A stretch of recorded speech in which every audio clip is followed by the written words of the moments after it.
It's time for A's Gaming Moments. This week it's time to take on some bosses with Furi. Bosses. Love them or hate them, they're a key part of video game history. And with Furi, it took things to a whole nother level, providing boss after boss after boss. Usually a boss fight is a test, a chance to put everything that a player has learned into one final battle. Well, if that's the case, then Furi isn't just a battle, it's a constant, non-stop, action-packed war. So what do you say? An eye for an eye, huh?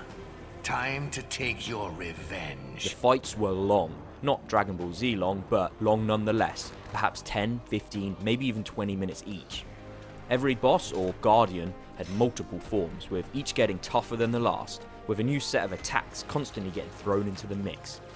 A typical form could be broken down into two parts, the long distance twin stick shooting part, which was followed by an intense close quarters sword fight. It was an endurance test, as you slowly whittled away at the enemy's health until they lost a life and the next form was revealed, sort of acting like a checkpoint. Players on the other hand had a maximum of only 3 lives, with a life being replenished only when the enemy lost one of theirs, but lose all 3 and the fight was over. I will keep on killing you. Again and again. And to top all that off, the final form of each boss was usually an absolute bullet fest, with the screen getting completely covered by deadly projectiles. It reminded me of the bosses from Enter the Gungeon, and was an appropriate climax to every fight. It was challenging. Every opponent provided something new and brought their own set of moves to the table.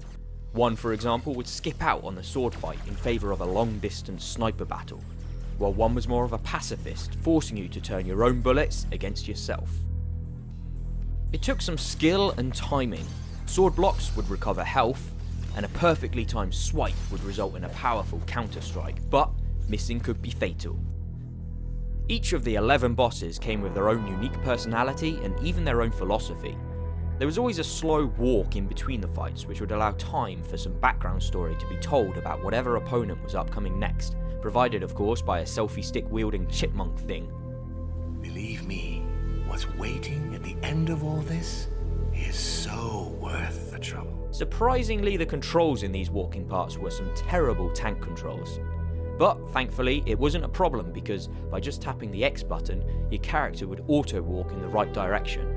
This gave you the time to sit back, take in the peaceful scenery, learn about the next foe, and get mentally prepared for the fight that lay ahead.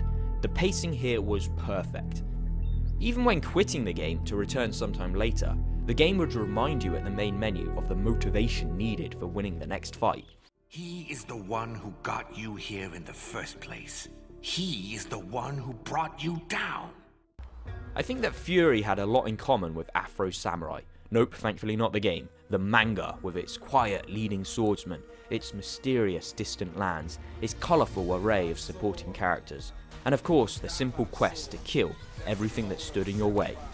It may not be surprising to hear then that the Guardians themselves were all designed by Afro Samurai creator Takashi Okazaki. There was a sense of focused determination to complete the task at hand no matter what, and just like Afro, even though this guy didn't say a lot in the game, his character still shone through. Furi was a game that provided an intense challenge set in a unique world. I can highly recommend this one, and you know what? I even sense that it may even be a surprising candidate to add to the list of games of the year.